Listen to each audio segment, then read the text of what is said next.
So this is called a Colligan. I'm going to be explaining Nikita Komlev's solution to 3-18E. This is my solution right now that we're going over. In this problem, we need to find the total heat loss over 24 hours and the cost of that heat transfer through that day through a house that's losing heat through its walls and it's losing heat to the outside, which is at two different temperatures based off of if it's at night or day.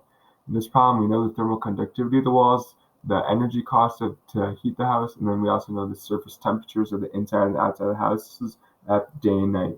To do this problem, we must assume that it's one-dimensional heat transfer through the walls. We also must assume it's constant thermal conductivity, K, and also that steady state, there's no radiation, and also that the ceiling and floor are well insulated, so no heat is lost through those two.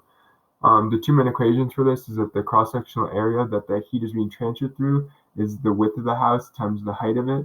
And then we also need to use the one-dimensional heat transfer, which is K, cross-sectional area, times dt dx. So that's equal to the rate of heat transfer. To do this, the solution to this, you first find the cross-sectional area total of the house, so of all four walls, and then you set up the equation that the total heat transfer is equal to the heat transfer rate at daytime times the 10 hours at day times the heat transfer at night times the 14 hours.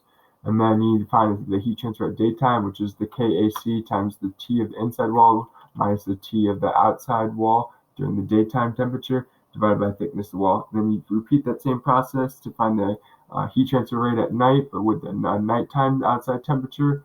And then from there, you can multiply by the number of hours to get the total heat transfer. And from that, you can use a transfer from a conversion factor from BTU to kilowatt hours, from kilowatt hours to dollars to get the cost, which is $6.134 per day.